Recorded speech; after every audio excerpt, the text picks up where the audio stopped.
Married men, what was that dumb thing you did during your dating phase that you just can't believe your wife ended up overlooking? Not me, but my first door neighbor's story. I didn't know their story until one day another friend told me what happened and she confirmed it. So she was at a party and caught him looking at her every now and then. She kind of liked him, so she decided to make the first move. She took a few shots for courage and went in. As time passed by, she continued to drink while talking to him and got hammered, like not being able to walk type of hammered. He was the type of guy that didn't drink that much at all and presumed she could drink a lot. But when she stood up from the couch after a few hours, the alcohol swept her to the ground. So as a gentleman, he offered to carry her home. Note that was when we were late teens, no car, no money. So he started to piggyback her home, which was like a 30 to 45-minute walk, like normal sober walk. He managed to carry her on his back about 500 meters from her home and stopped to take a break for a moment. His back hurt him like hell, so he decided to carry her in his arms. A few steps away and he notices a very unpleasant smell since he isn't from our parts and it was a rural area. He asked, barely conscious her, what that frickin' stink was. She just mumbled, "I soiled my pants," then proceeded to pass out in his arms, only coming back to mumble, "Damn, sorry," and passing out again. So what does the guy do? He brought her home and laid her on the floor since he was afraid of messing up her bed or couch and left home. But a few moments after he comes back, wakes her up and asks would she mind if he helped her shower since she can't sleep 8 hours all dirtied up, mostly because it's not hygienic, safe, and her whole house and everything would smell. She agreed, and afterward she asked him to sleep in her bed in case she needed him. So one time I asked the guy how the hell did he get over that. He said they clicked at the first glance and he just felt that he needed to take care of her because he took responsibility to bring her home all right. And if she said no to bathing, he would back off, but then wouldn't be with her, cause crapping yourself while buzzed is still understandable, but sleeping the whole day like that would be too nasty. He laid beside her until she fell asleep and then watched TV until she woke up. They have been inseparable since then. Since that first date, I have never seen them apart. It's been almost 15 years since then, and just recently they got a beautiful little daughter.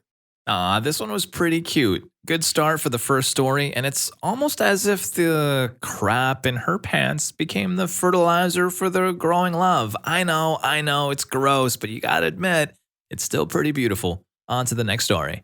Story 2. See all those movies where the guy and the girl are getting with each other on the beach and it's all romantic? I thought it would be romantic too. On this sandy overhang looking out over the waves and down below us about 100 feet down was this bonfire with a bunch of people from this church gathering. But screw it, we were young and with the night and the view it was just perfect. But the movies never talked about the sand and how it can really mess your life up or that sand can give way. So there we are on this blanket and it begins to hurt and I'm like, hold up. And just as we are reassessing this nighttime romantic endeavor, the overhang gives way. And that is when we begin rolling and falling down this embankment. Feet going over my head, bum flying through the air, my wife is yelling, I'm going crap, over and over and over again until me and my wife roll down into the very midst of these church hallelujah praise Jesus groups and right up next to their hella big bonfire. So that church group I thought it was turned out to be a church children outing with parents, chaperones, preachers, etc. the works. It's well over 100 people and kids. There is no hiding, no place to really run because damn, we just rolled down this steep cliff-like hill. I don't know where the blanket is, I don't know where our clothes are, and the bonfire is glowing bright with over 200 innocent eyes staring at us with wide open mouths. Imagine it. Luckily, the preacher and a woman ran in and threw a jacket on me, and I think some teen gave my wife a beach towel. There was a lot of apologizing, a lot of stammering, a crap load of whispering, and a lot of giggling too. What there wasn't any talk of was Jesus. The preacher walked us back to our truck, and I had some of my work clothes behind the seat of the truck. They let my wife keep the beach towel as I went back in search of the missing bag with our wallet and keys. I found some of her clothes, and when I got back to the preacher, he said he would do our wedding for free. As he was walking away, I could hear him laughing. He ended up not being available because he was going on vacation, but he hooked us up with a biker who could do our wedding, and that was kind of cool. My family is pretty conservative and Christian, so having a biker do our wedding ceremony kind of got them talking, but in the end, everyone said it made it unique. In the end, I think the biker made out pretty well as my family is a firm believer in tips and they don't take no. He definitely left our wedding reception happy and in good spirits. We are going on 28 years of marriage, 3 children, and we still get buck wild under the sheets. Story 3. Plain old depression. Our relationship had a few ups and downs before I finally got treatment recently, over a decade later. She was so good to me and my first girlfriend. I thought that surely she'd eventually see what a loser I was and dump me. So eventually, once my self-esteem got particularly low, I tried to brace for it, got distant, and waited for it. It never came. Instead, she was worried about me and did her best to comfort me. She gave me space but was always nearby. Moved off to college together in a new town with no friends, and I hit another wall like that again. I couldn't even make a single friend there, and it was surely only a matter of time before she ditched me. Well, she didn't, and we bailed from that place shortly afterwards to be closer to our families while finishing up our schooling. I didn't deserve it, or at least I don't think so. Maybe most of you hearing this don't either. Why would someone stick through that for someone without being forcefully tied down like in a marriage? Well, she thought I was worth caring for, and that's the only way I can really put it. She saw something in me that I didn't for a long, long time.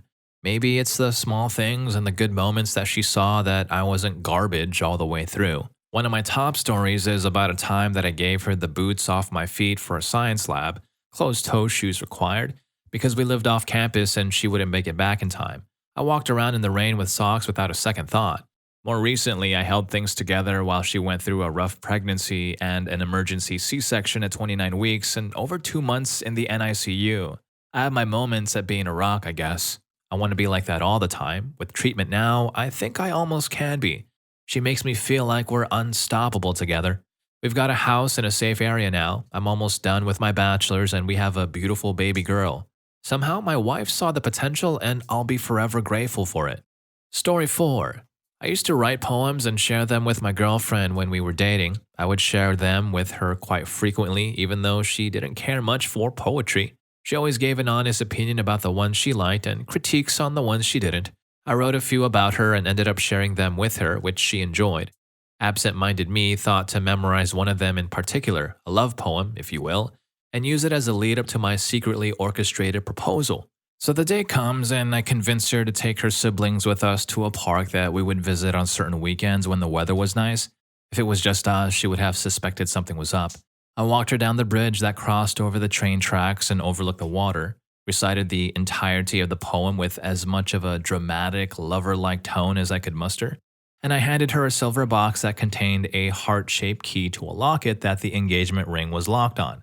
It's one of those bridges with a fence where lovers put locks on and finally, dramatic drum roll, carefully removed the ring, being sure not to drop it into the water 30 feet below, and popped the question, to which she said yes. It wasn't until after she regained the ability to breathe and stopped crying her eyes out that she reminded me that I had already shared that poem with her a few weeks earlier, but it was lovely anyway. It may not have made that much of a difference to her since she was clearly blown away by the intricate planning and secrecy of the whole ordeal, but I crumbled emotionally inside when the paramount moment of the plan was foiled by my loose lips. Not as much of a dumb moment as it was a slip-up in sharing something too soon. We've been married for over a year and are expecting our first child in March. Story 5. I didn't really do it, but I thought he would be weirded out anyways. Very first time he stayed at my house, after about 3 hours of my 2 male roommates trying to make him uncomfortable, we went to bed and he put his contacts in 2 shot glasses of water because he had no case with him. I don't know if that's a dumb thing to do. I've never worn them. Maybe we were drinking and that seemed like a good idea. Anyways, he had never had a pet and was kinda weirded out by my cat standing beside him and meowing at him all night. Is that normal? Is he mad at me or something? Woke up the next day to find out the cat drank all the water from the shot glasses, contacts included. I had to help him home because he is seriously blind without them. He still wanted to see me again, even though the night was weird and my cat became his best friend, despite some initial skepticism on both their parts. I just asked him why we put his contacts in water, and he said it was a contact solution from one of my roommates who had contacts but no spare case for him to borrow, so we used the shot glasses. Makes so much more sense. And Chuki, my cat, was fine after drinking the solution, though we did call the vet. Totally forgot that part. Well, it was 17 years ago. As far as I know, putting water in context is quite bad and you should never do that. So, what I'm trying to say is that cat saved him from blindness, I guess? That seems like a bro thing to do. Anyway, since you're already here, please don't forget to hit that like button and subscribe to my channel so you don't miss out on any of my future uploads. Story 6. I made myself a burger for dinner before heading over to her place to hang out. Unfortunately, I'm not the best cook and left a little too much pink in that burger. While we were at her house, I bet her I could fit through the doggy door and crawled right through. Then she immediately closed it behind me and we raced to the front door. She won and she locked it. Now, at this exact moment, my bowels decided they had enough of that burger from earlier and I felt my stomach cramping up. Luckily, I held it all in and ran back to the back door with my cheeks clenched and started knocking desperately on the door. She was laughing at first, but when she saw my face go suddenly serious and I said very calmly, "I need you to open the door, now please," she unlocked the door and asked if I was okay. I told her to stay downstairs and turn the TV up loud. She agreed but was very confused. So I ran upstairs and then had one of the most violent number twos of my whole life.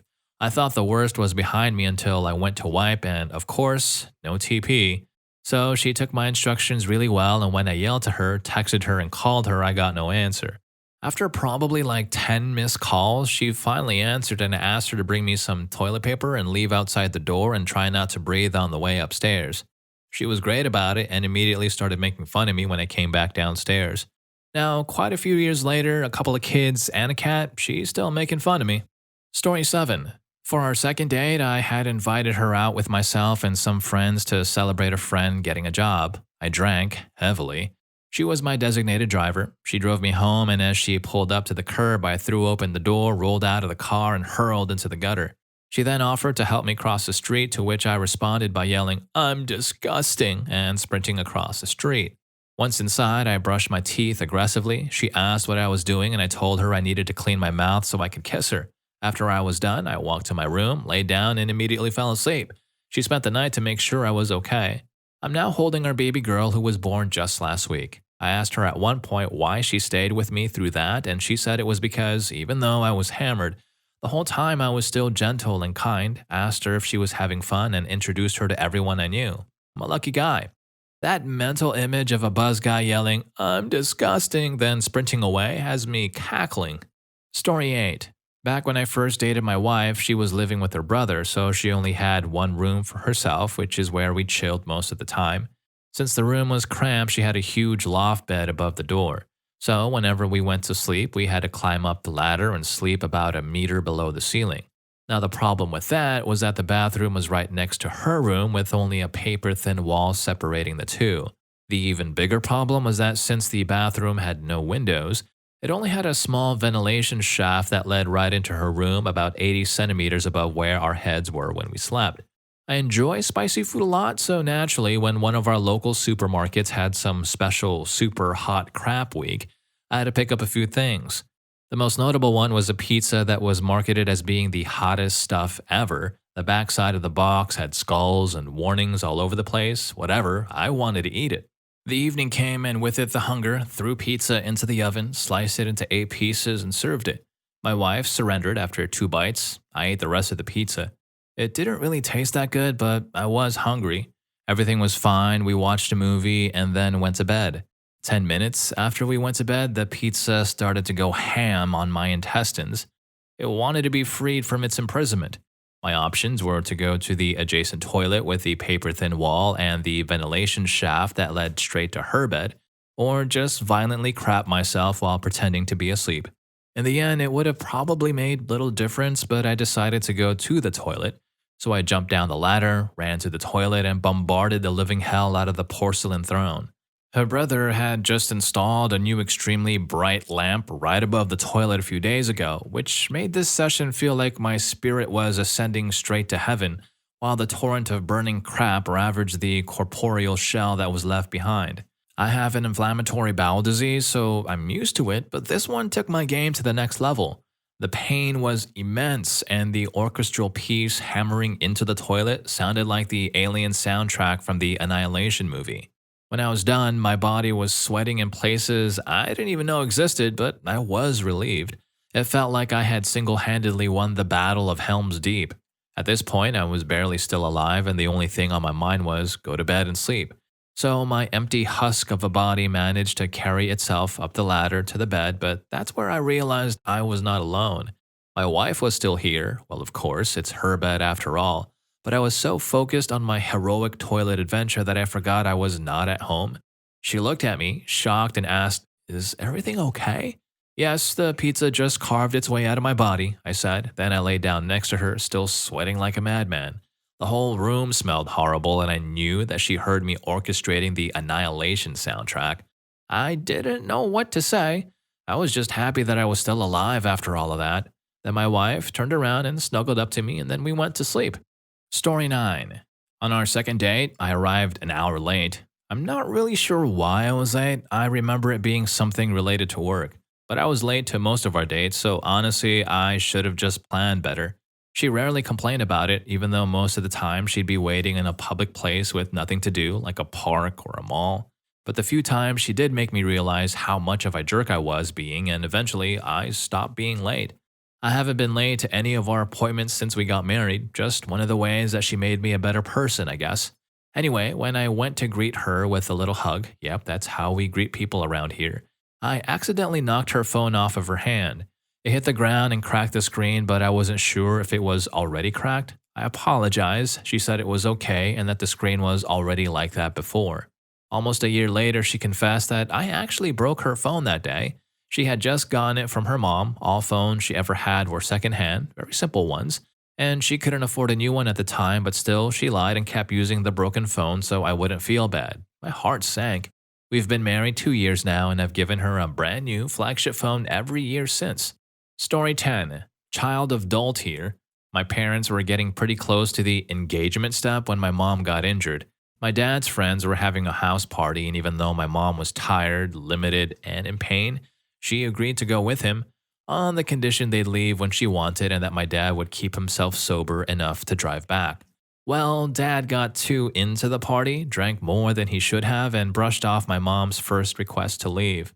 Mom had to tell him she'd drive herself home and leave him there unless he pulled himself away from his friends and left with her. Dad finally said his goodbyes, but he was properly sloshed, so they had to wait a bit longer so my dad could drink water and hopefully sober up enough. Nope. Mom had to drive the both of them home. Dad slept and passed out on the couch that night, and my mom was pretty much ready to dump him. Somehow, they worked things out and they got married a few months later. My mom hasn't totally gotten over it, but she's overlooked it enough to only bring up her boxed rage whenever my dad tells the "I am so lucky she married me after that" story. Story 11. My husband kept calling me by the name of his previous girlfriend on our first date. I finally told him to give her a call because they clearly had unfinished business to talk about. He did, and she reminded him why he was happy to have her out of his life. And he never called me by her name again, 40 years later, and it seems to have worked out in my favor. All right, what a power move. Oh, that's her name? Go ahead, call her then, dirtbag. All right, if any of these stories got to you, here's more for you. YouTube thinks you're going to love this. I'll catch you in that video, and thanks for bearing with me on this one.